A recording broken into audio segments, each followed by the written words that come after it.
Nós estamos expondo o livro de Josué. Nós estamos no capítulo 5. O título da mensagem hoje é Alinhando o Coração do Povo. Em que lado da guerra você está? Josué 5 mostra que Deus prepara espiritualmente o povo antes de permitir que avancem na conquista. Isso tem aplicação direta para nós. Deus faz questão de alinhar o coração do povo para verem a realidade com a perspectiva correta, a perspectiva divina, mesmo diante da conquista certa. O povo passou pelo Rio Jordão. Aquilo que parecia mais impossível, não só aos olhos do povo, mas também aos olhos daqueles inimigos, eles fizeram, por meio do Senhor. Então, para eles, a ideia da conquista da terra já era presente, já era certa. Mas antes disso, Deus queria fazer o povo enxergar algumas coisas que eles precisavam enxergar. Ter certeza de algumas coisas que eles precisavam ter certeza para avançar na conquista. Isso enfatiza para nós que Deus prioriza o coração em nossa adoração. Não apenas o ato, mas o nosso coração. Antes de tudo, antes de toda batalha, toda ação, nós devemos lembrar que tudo o que fazemos é espiritual. Não existe movimento sem espiritualidade. É por isso que Deus age para garantir que o coração do povo estivesse na mesma pulsação que o seu coração. Então, meus irmãos, o que Deus direciona o povo a fazer antes da batalha serve de paradigma, serve de molde para aquilo que devemos fazer, para aquilo que devemos reafirmar, para continuarmos avançando na missão que nós temos. Seja na abundância, seja na escassez, seja na paz, seja na batalha. Sempre é tempo de alinhar nosso coração à vontade de Deus. Só que antes desse alinhamento, no capítulo 5 de Josué, ele começa o versículo contextualizando. Sobre o quê? Sobre a visão dos inimigos em relação ao povo. Olha o que ele diz no versículo 1 do capítulo 5.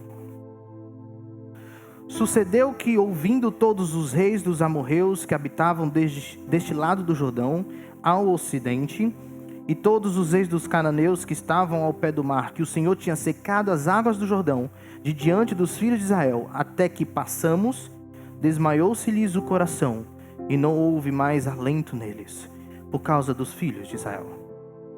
Ou seja, o medo tomou conta dos inimigos. Essa também era uma demonstração que Deus estava com Israel, e Deus era visto não apenas pelo povo, mas também pelos inimigos. Militarmente falando, a melhor estratégia é aproveitar o pavor dos inimigos para vencer. O povo de Canaã esperava que o Jordão servisse de barreira contra a invasão da sua terra pelos israelitas. Aliás, os israelitas estavam conquistando tudo antes do Jordão. Então eles pararam, pensaram, e a imaginação deles deveria ser algo do tipo: o Jordão vai pará-los, eles não vão conseguir atravessar o Jordão. A gente viu que era humanamente impossível eles atravessarem o Jordão.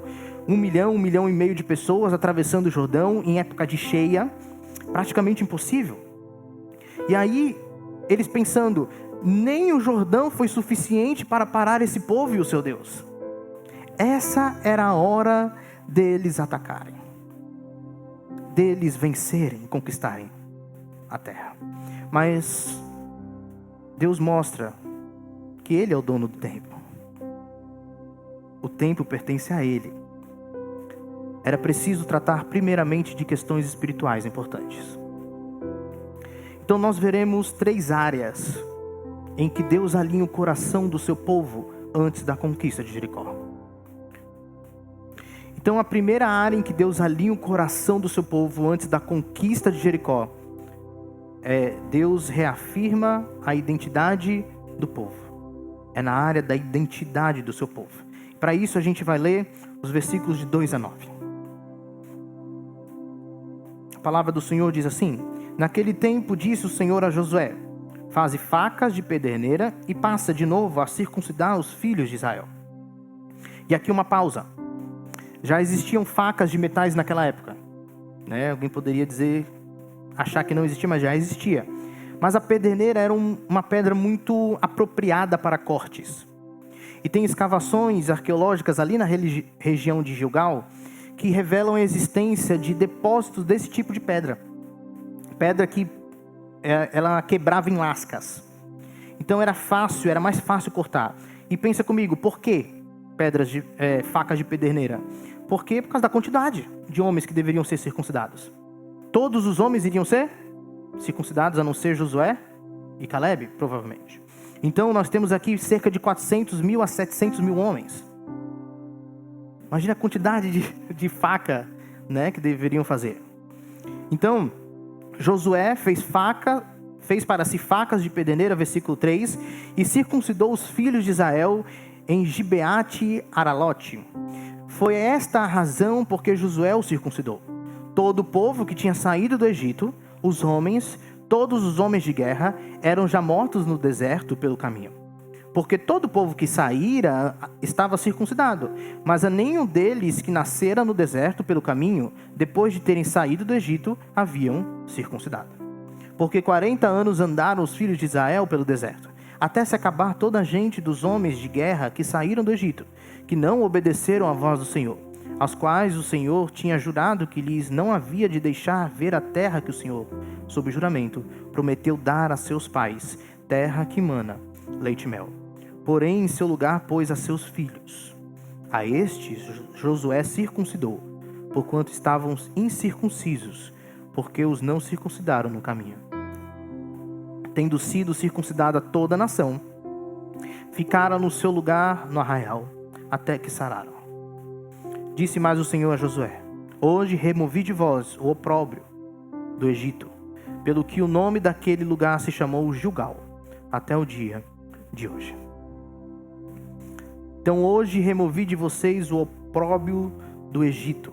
Literalmente hoje rolei de cima, fiz um corte, tirei de vocês a vergonha do Egito. Foi removido agora todo o resquício de que um dia aquele povo pertenceu ao Egito, a Faraó. Agora, com a circuncisão, eles decretaram o pertencimento a Deus, que aquele povo era do Senhor. E aí não existia mais a sombra do Egito, né? A ideia aqui de vergonha é também a ideia de zombaria que se poderia ter se eles não entrassem na terra do Egito. Então Deus ordena a circuncisão dos filhos da geração que morreu no deserto. Eles não tinham sido circuncidados. E aí a gente precisa entender um pouco sobre essa circuncisão. Nós temos isso instituído por Deus como sinal da aliança com Abraão. Gênesis, versículo 17, podem abrir, por favor. Gênesis capítulo 17, versículos 9 a 14. Disse mais Deus a Abraão: guardarás a minha aliança, tu e tua descendência, no decurso das suas gerações. Esta é a minha aliança que guardareis entre mim e vós, e a tua descendência. Todo macho entre vós será circuncidado. Circuncidareis a carne do vosso prepúcio, será isso por sinal de aliança entre mim e vós. O que tem 8 dias será circuncidado entre vós. Todo macho nas vossas gerações, tanto o escravo nascido em casa como comprado a qualquer estrangeiro que não for da tua estirpe. Com efeito, será circuncidado o nascido em tua casa e o comprado por teu dinheiro. A minha aliança estará na vossa carne e será aliança perpétua.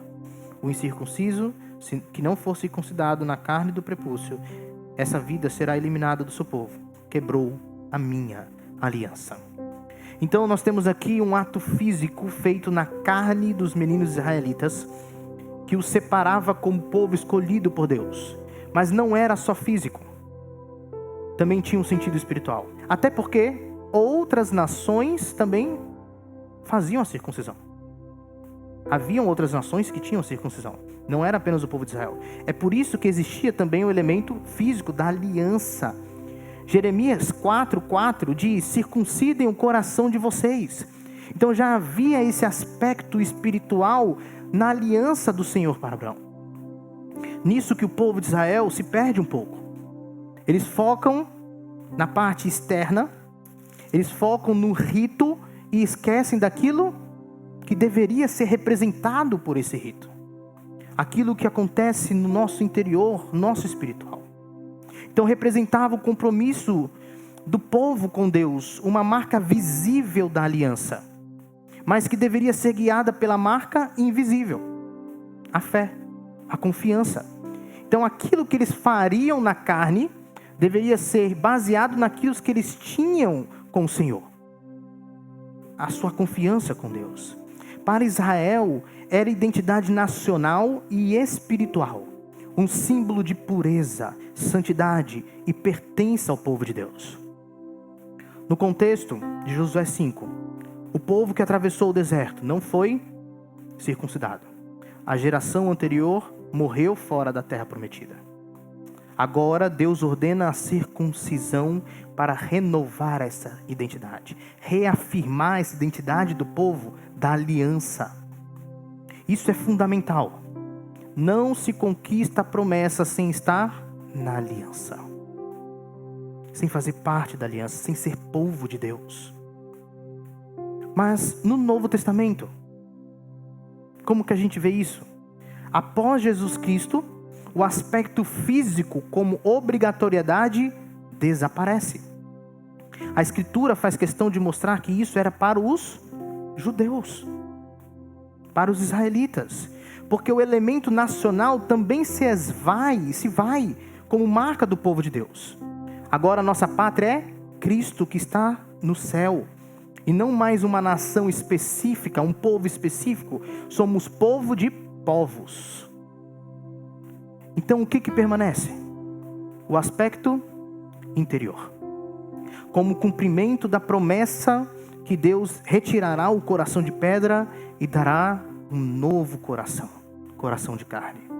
Essa é a nossa circuncisão que está no combo da salvação, que talvez seja mais conhecida por vocês como regeneração.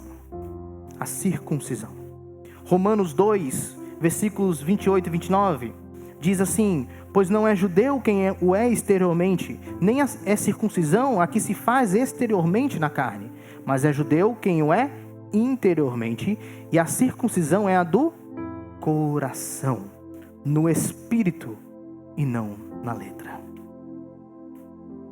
Filipenses 3 diz: acautelai-vos dos cães, acautelai-vos dos maus obreiros, acautelai-vos da falsa circuncisão. E aqui é uma exortação de Paulo à igreja, para que eles entendam que às vezes aquelas pessoas que tinham a circuncisão, na verdade era apenas um corte. Essa palavra aqui, falsa circuncisão, é literalmente um corte. E ele continua dizendo: porque nós é que somos a circuncisão, nós que adoramos a Deus no Espírito e nos gloriamos em Cristo Jesus e não confiamos na carne. Paulo fala da circuncisão em Cristo, que nos despoja do velho homem, corta fora a escravidão da natureza pecaminosa e nos une a Ele em um novo nascimento.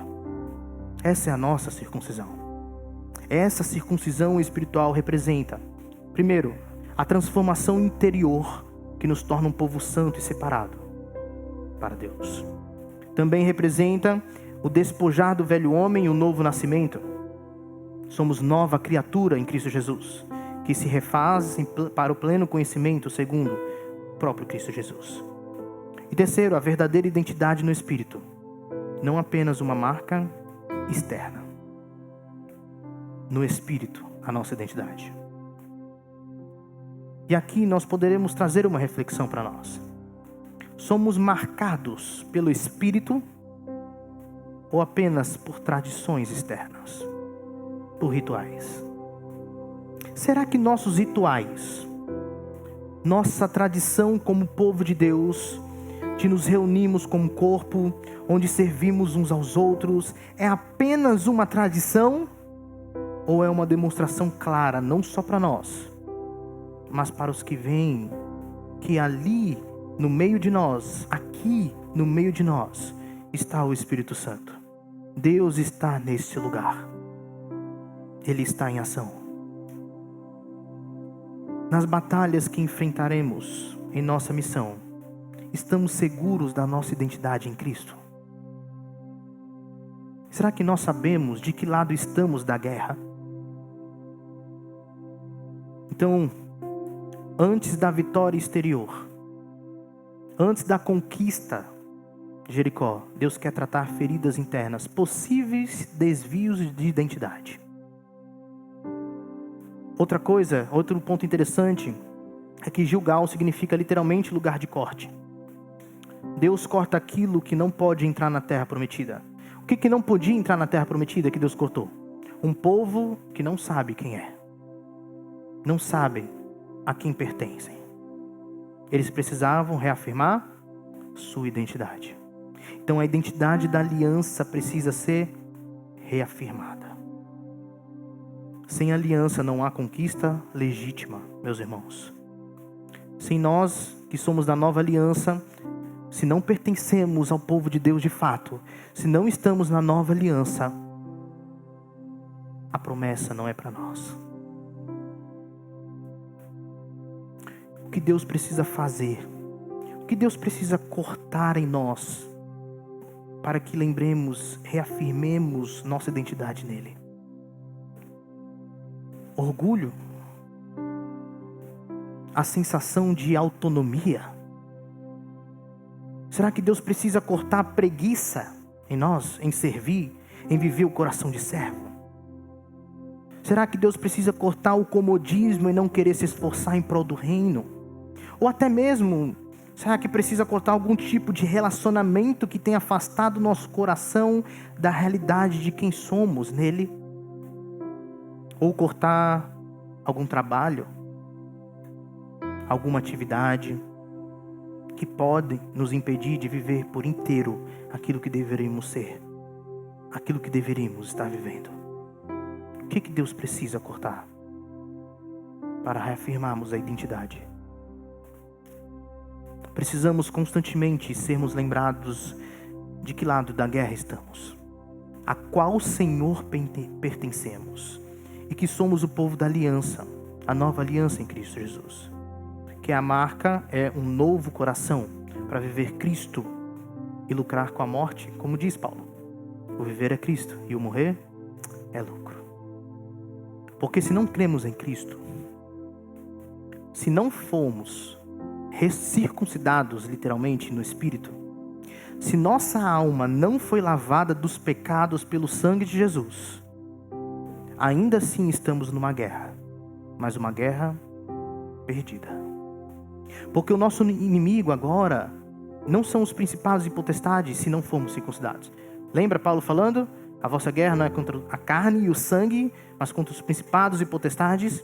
Isso se nós somos um povo da aliança, da nova aliança.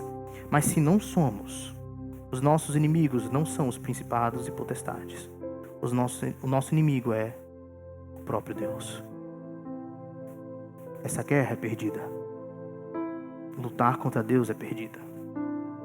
Estando prontos para a guerra, já em batalhas que fazem parte da nossa missão, devemos constantemente refletirmos sobre nossa posição, sobre nossa identidade. Esse é o tempo. Esse é o tempo de, se você não for do povo, não estiver na nova aliança, não teve a circuncisão no Espírito, esse é o tempo de se voltar para o Senhor, de ser marcado como povo dele. Porque nosso coração é enganoso, mas o nosso Deus não se engana. Ele sabe aqueles que são seu povo. Ele sabe. Então nós estamos vendo 3 áreas em que Deus alinha o coração do seu povo antes da conquista de Jericó. Primeiramente, Deus reafirma a identidade do povo. Em segundo lugar, Deus redefine a provisão. Para isso nós temos versículos 10 a 12. Estando, pois, os filhos de Israel acampados em Gilgal, celebraram a Páscoa no dia 14 do mês, à tarde, nas campinas de Jericó. Comeram do fruto da terra. No dia seguinte à Páscoa, pães asmos e cereais tostados comeram nesse mesmo dia. No dia imediato, depois que comeram do produto da terra, cessou o maná, e não o tiveram mais os filhos de Israel. Mas naquele ano comeram das novidades da terra de Canaã. Deus redefine a provisão. Há uma mudança do maná para o fruto da terra. Só que antes de fazer cessar o maná, eles tinham outro aspecto da identidade, que era o ponto de partida também para o cessamento do maná, que era a lembrança e a celebração da Páscoa. Algo em torno do mês de março, dia 14, que foi a data que o Senhor havia determinado ao povo lá em Êxodo, capítulo 12, que Deus havia determinado para o povo de Israel que no dia 10 eles escolheriam um cordeiro com todas aquelas especificações, de 1 ano, sem mancha. E no dia 14 todos matariam esse cordeiro e comeriam ele assado. Não poderia ser cozido, assado no fogo, com pão sem fermento e ervas amargas. Os israelitas deveriam então comer a refeição vestidos prontos para a viagem, com roupa, cajado, sandália nos pés, mala feita. Eles deviam estar prontos para a viagem. Eles celebram então a Páscoa. Representava a libertação da escravidão. Deus, por meio do sangue deste cordeiro, que foi passado nos umbrais da porta, libertou o povo da morte e da escravidão. Esse sangue libertou não apenas porque foi uma ordem de Deus, de passar nos umbrais da porta, mas porque representava também a libertação através do sangue do ungido, do Messias que viria, de Jesus Cristo. Então essa era a primeira vez que aquela geração celebrava a Páscoa. Depois de ter saído do Egito, eles não saíram, eles nasceram no deserto. E eles ficaram 40 anos no deserto sem celebrar. Até porque só podia celebrar a Páscoa quem era circuncidado. Então só podia celebrar a Páscoa quem era circuncidado. Mas não somente isso, eles também eram sustentados pelo maná. Então, ao atravessar o Rio Jordão, antes de avançar em sua conquista, como parte da sua missão, o povo precisa renovar sua marca identitária, a circuncisão e, consequentemente, a celebração da Páscoa. Porque logo depois que eles foram circuncidados, eles deveriam celebrar a Páscoa. A Páscoa é um sinal de memória e gratidão. Memória e gratidão pela libertação do Egito.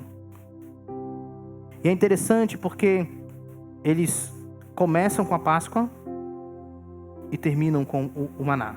Ou seja, a Páscoa estava presente antes do início do maná, que 45 dias depois o Senhor deu o maná para o povo. E a Páscoa também estava ali presente no término do maná. Deus mudando a sua provisão.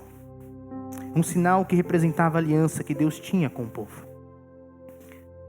Meus irmãos, a Páscoa é uma celebração tipicamente judaica.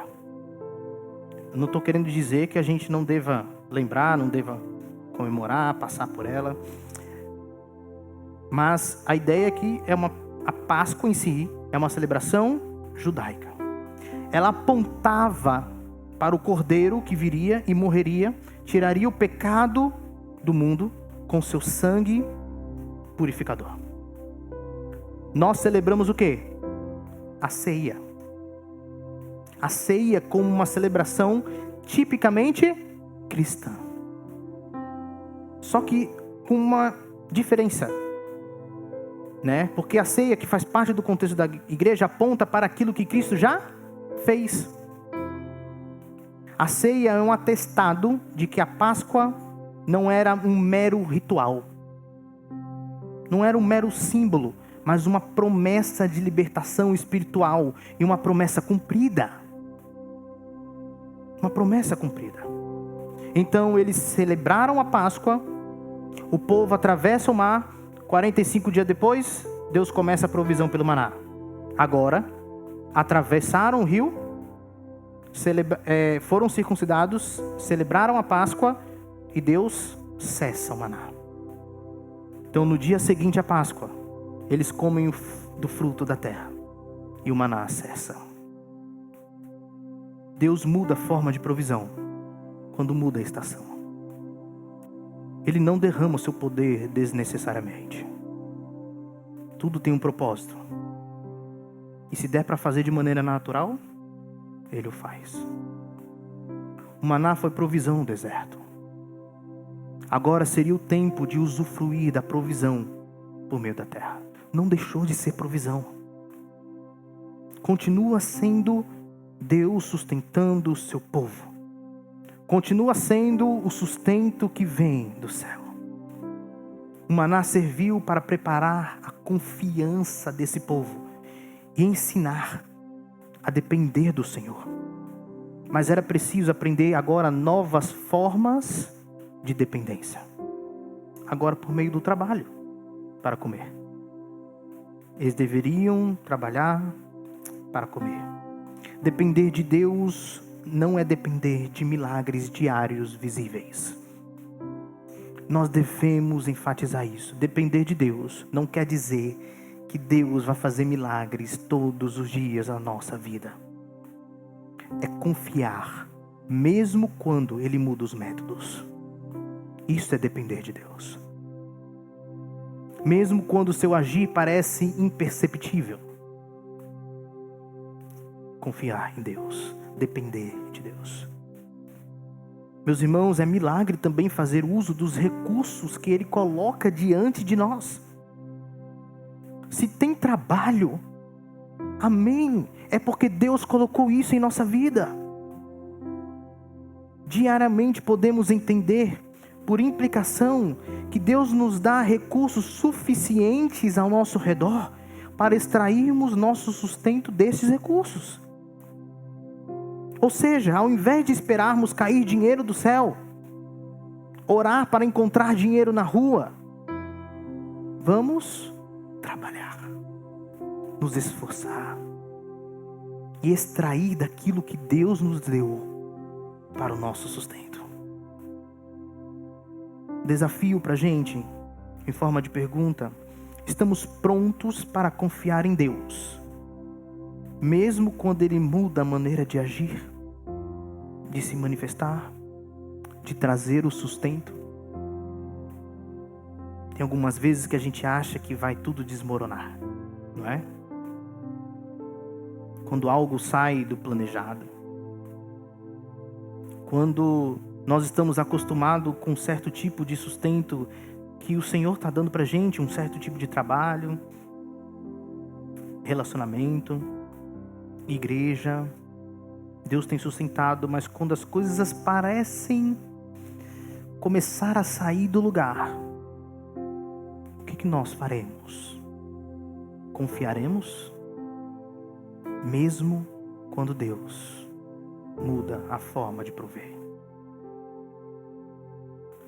Então nós estamos vendo 3 áreas em que Deus alinha o coração do seu povo antes da conquista de Jericó. Primeiramente, Deus reafirma a identidade do povo. Em segundo lugar, Deus redefine sua provisão. Ele muda a forma de provisão. E em terceiro lugar, Deus reafirma o senhorio dele. Olha os versículos 13 a 15. Estando Josué ao pé de Jericó, levantou os olhos e olhou. Eis que se achava em pé diante dele um homem que trazia na mão uma espada nua. Chegou-se Josué a ele e disse-lhe: És tu dos nossos ou dos nossos adversários? Uma pausa aqui. O que Josué estava fazendo aos pés de Jericó?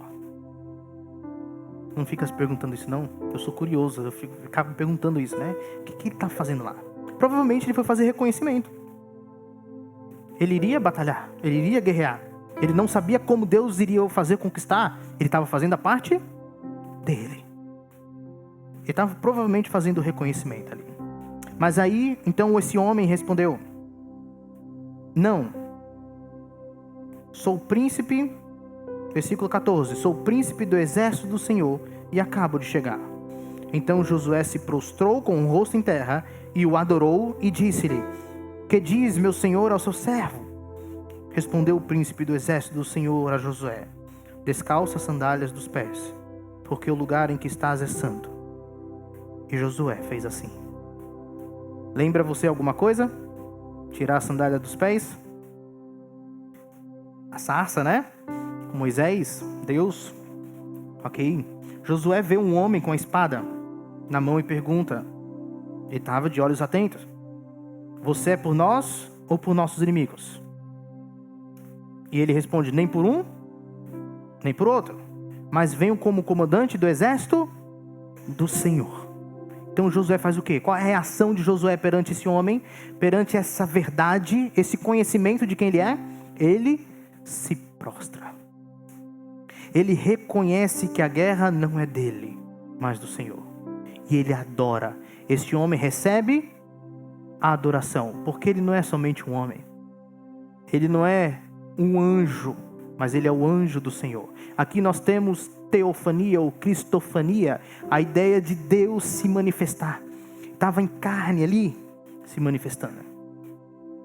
Josué viu o Senhor e o adorou, e ele recebeu a adoração. Se fosse apenas um anjo, ou apenas um homem que Deus tinha mandado, ele não receberia adoração.